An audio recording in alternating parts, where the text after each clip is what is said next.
Hello everyone, Lyo here. As some of you know already, I have dedicated 5 years to playing Herrscher of the Void, and with the release of Reign Solaris in version 8.0 buffing non-astral ring physical teams, I thought now would be a good time to create a full guide for the Honkai Queen herself. Obviously, she's a very old Valkyrie, having released all the way back in January 2019 with version 2.7.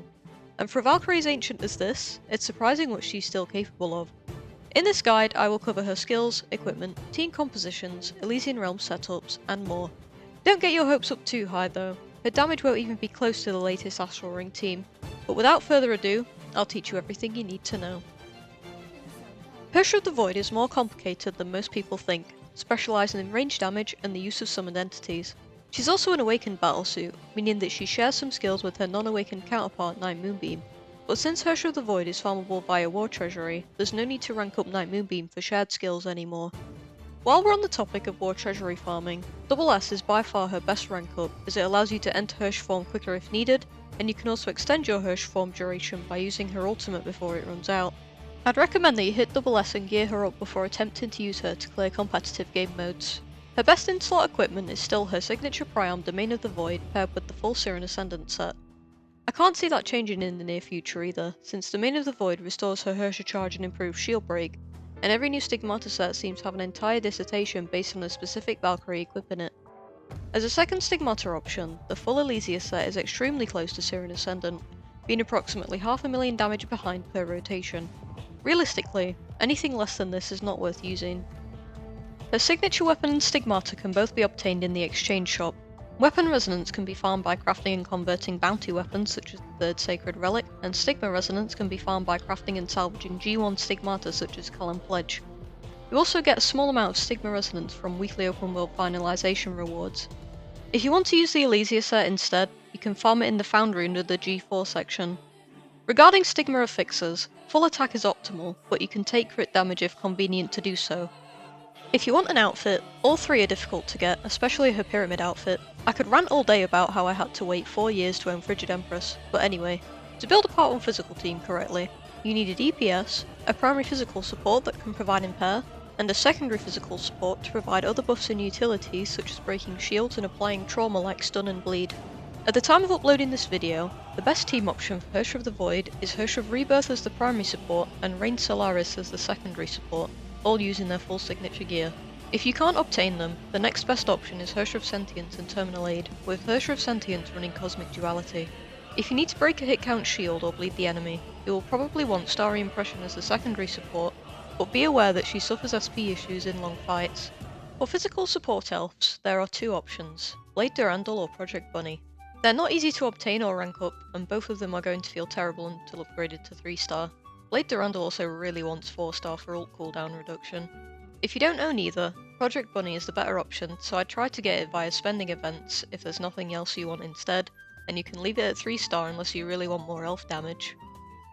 Now that we know what teams to use, let's think about how to rotate effectively with Herrscher of the Void herself before we deploy the fully fledged team. Firstly, we need to understand the Herrscher charge mechanic, which is visible above her HP bar. You can gain Herrscher charge by casting her QTE or summoning Space Cores. At SS or above, you will have 120 Herrscher charge on entry and can also restore 360 at the end of your ultimate. With no less than 240, you can hold the basic attack button to perform a charge attack and enter Herrscher form. In Herrscher form, you will consume 48 Herrscher charge per second in exchange for a new attack sequence, more total damage including a further 30% total damage to mech type enemies, ignore interrupt, and more buffs. My favourite part is honestly the movement speed increase, allowing you to effortlessly pick up SP packs or Stardust remnants. You may have noticed that I'm evading a lot in Herrscher form. This is an animation cancel on sequence 3 which allows you to start the next attack sequence faster with no damage loss to the previous one. The Space Core summoned will explode on its own and does not require Herrscher of the Void to finish her full animation.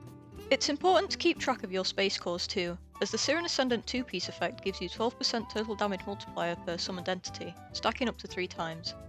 To maximise damage, you should ensure that you have summoned 3 Space Cores before performing your charged attack. In her general damage sequence, she will enter via QTE, evade through the enemy to summon the first Space Core, connect to sequence 3 to summon the second, and follow through to sequence 5 for the final one before entering Herrscher form. Now that we understand her 2 core mechanics, here is an example with S0 Herrscher of Rebirth and Reign Solaris. Keep in mind that without ranks on your supports, you can use Herrscher of the Void's weapon active at the start of the fight, but if your Herrscher of Rebirth is S2 or above, she can just evade and tap attack. As long as the flowers hit an enemy, she will restore enough SP to ult without the combo attack. It's also worth mentioning this faster opener for S0 Herrscher of Rebirth, but I digress. It will be showcased in the full rotation tutorial shortly. Our two Herrschers in this team should cast their ultimate every other rotation, meaning that rotation 2 will look like this. Of course there will be opportunities for more ultimates due to SP packs, but be careful not to throw off your skill cooldowns. Rotation 3, 5 and so on will look the same as rotation 1, except the Herrscher of Rebirth combo attack is no longer necessary. Let's see it in real time.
Boring stuff out of the way, I'm just going to cut to the chase.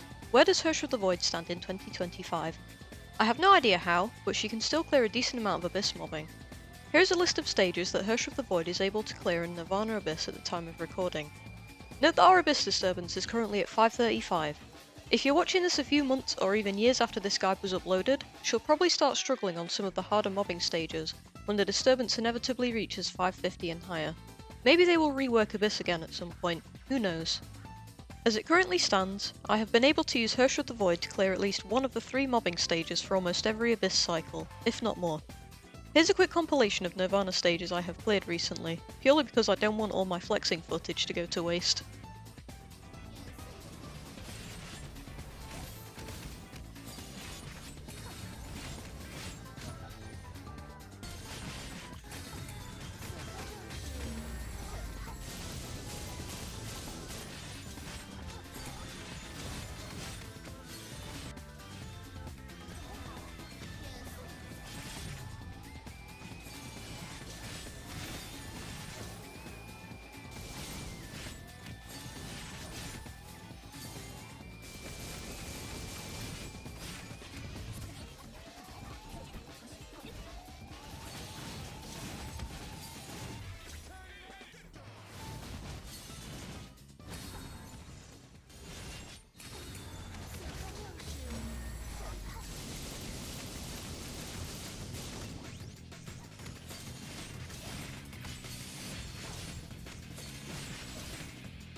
You get the point, there's a lot of stages. Regarding Abyss bosses, she's unable to achieve good scores above 500 disturbance, even on ranged Asaka when it shows up once a year. In the past, she could still achieve a score of 600 and upwards on Shield Break Callan, and more recently, she could score 500 or more on Physical Auto. But of course, neither of these are enough to retain Nirvana. So unfortunately, using Herrscher of the Void to maintain the highest Abyss rank is impossible as far as I'm concerned, even with a fully ranked team. Memorial Arena is where it gets more interesting. In terms of Triple S bosses, she can achieve sub 15 second kills on Jizo Mitama and this boss here which has a horrible name, so I'll just call it Tank like everyone else. If you're not gunning for the leaderboard or even top 2%, she can easily get you maximum score rewards on the majority of SSS bosses, since a score of 46k, or 38.4k for bosses without a 20% score increase, is extremely lenient. That's a whole 2 minutes to kill the boss. Just make sure the buff mode is turned off, because you shouldn't be using it anyway. Memorial Arena is easy enough as it is. Your teams for SSS bosses will usually be the same as Abyss lineups. Both Herrscher of Rebirth and Reign Solaris have skills that enable them to gain large amounts of SP instantly, but Herrscher of the Void does not have this luxury. If you need her ult and are struggling for SP, you may want to consider Starry Impression as the leader, but I found Reign Solaris to net higher scores anyway in most scenarios. In 2024, I achieved Memorial Arena top 50 3 times using Herrscher of the Void as a DPS, but since the bosses she scores well on are running less and less, it seems I'll have to stick to using her on double S bosses in future if I have any hope of using her in the leaderboard. Thankfully, the results on double S bosses are much more promising. Herrscher of the Void can be used as both a support and a DPS to achieve 0-second kills across quite a few bosses, notably those with one phase. Also, if they ever remove double S bosses, then this section will become entirely irrelevant, but I'll be retired by then anyway. Let's start with the support. Most of you will be aware of how useful Herrscher of Origin's time stop ult is for these bosses, so I thought I'd just give Herrscher of the Void the Echo of Paradise priorm and some support stigmata for her to proc.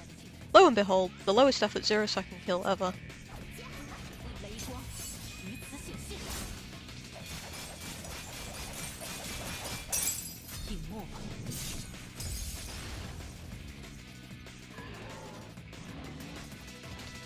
I hope at least one of you noticed that I used one salty tuner in that run.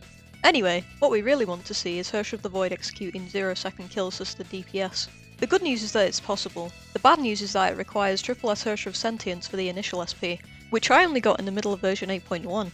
She got added to War Treasury in version 7.9, with each fragment costing 5 Ancient Legacy, and in the future they will likely change to costing 9 Ancient Willpower instead, just like Herrscher of the Void and other Awakened S ranks did. To execute the 0-second kill, you will need the following gear.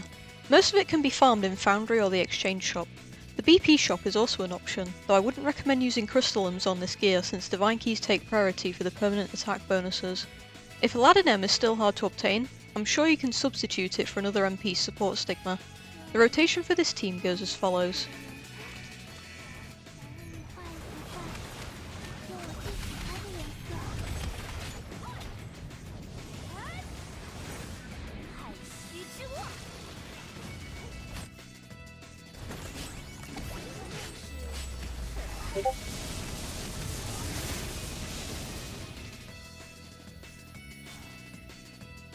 It's a very similar process for other bosses like DXY, but it should be easier since you don't need to mob for the teleport and immunity that the boss version of Herrscher of the Void likes to do. Overall, whether her Memorial Arena performance can be classed as decent depends on what your goals are. Compared to Part 2 team, she's obviously going to be terrible, but being able to use her on SSS bosses to achieve top 2% is good enough for most people. There's no benefit to top 100 in Memorial Arena other than bragging rights anyway, but it certainly isn't out of the question if an easy boss shows up that week or you simply use her on the double S boss instead. Oh, finally! A game mode where Herrscher of the Void is genuinely good and I don't have to lie about it. I will focus on a Signet guide in this section. Gear-wise, Domain of the Void and at least 20% ultimate evasion cooldown reduction is mandatory. Double S is also strongly recommended. Obviously I can't spoon feed what buff loadout to choose since it changes twice per patch, but you'll typically just avoid elemental damage buffs and keep in mind that combo and charge attack damage isn't very useful either. Best case scenario, there will be a physical breach buff for pistol Valkyries, and look for buffs that are triggered by summoned entities, weapon active and evasion skills since she can activate those instantly. Buffs that say outside of Stellar Outburst also work for her, and buffs for avoiding taking damage are also fine. Once you've selected your buff loadout, you'll need to choose your sigils. My go-to is Vilv, but if Mobius Signets get a +2 level buff then I'll start with those instead. It also helps to use the highest tier of the Elysian Realm emblem that you have. Your 2 support Valkyries with Valkyrie Chariot and Starlight Astrologos until floor 10, and if you are clearing each floor in under 20 seconds then you can swap to Snowy Sniper for floor 11 and upwards. She has a stronger buff but a shorter duration. For Ego Signets, Innateness is mandatory as it provides the skill cooldown reduction required to spam evasion and weapon active, and Coleus provides a lot of damage as well as gather and a larger explosion range on space cores. Your optional third Signet is Annihilation, which provides more damage for Sequence 3 in Herrscher form. I wouldn't recommend picking Virtuality as it stops mobs spawning quickly which slows down your run, and Lore is useless as the ult explosion windup is long and has no time stop. Therefore the overall DPS is worse than not using her ultimate at all. Her general signet build is as follows. As you can see, they are all core 1, meaning you will pick the top core signet. You only need enhanced signets from Vilvi and Mobius, and you want to pick up Red and Hot from Greasio on the shop floor ideally. I'll try to keep the signet breakdown as quick as possible. For Helix signets, take Spiderweb first as range damage multipliers are very strong, then Pendulum for enemy damage taken, then Conflict for Valkyrie total damage. If you get scammed, take Magic for weapon active damage, but it kinda sucks. You do want 2 enhanced signets from Vilvi, Extra Round Blades and Physical Breach. It's worth it to pick up both of these enhanced signets before the first boss. For Infinity signets, Lip Poison is another rare multiplier and therefore top priority. Then take Entwined and Rodent, or you can choose Lodging instead if you are using your supports multiple times per floor. You only want 1 enhanced from Mobius, which is Dead X, but if you get scammed you can take Newborn if you don't have Vilvi's Breach, otherwise Unknown is okay too. As soon as you think about Calpus signets, you need to lower your HP to around 1k or below by abusing Blood Rose support on the shop floor. Entering and exiting the shop resets support cooldowns. For the rest of the signets I'll be quiet and just let you read them, since there's no enhanced signets required.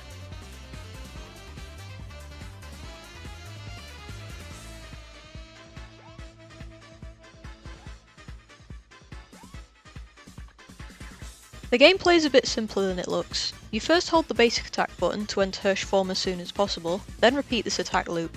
If you do not have Fuji unlocked from Sakura, you will have to wait a split second for your ultimate evasion cooldown.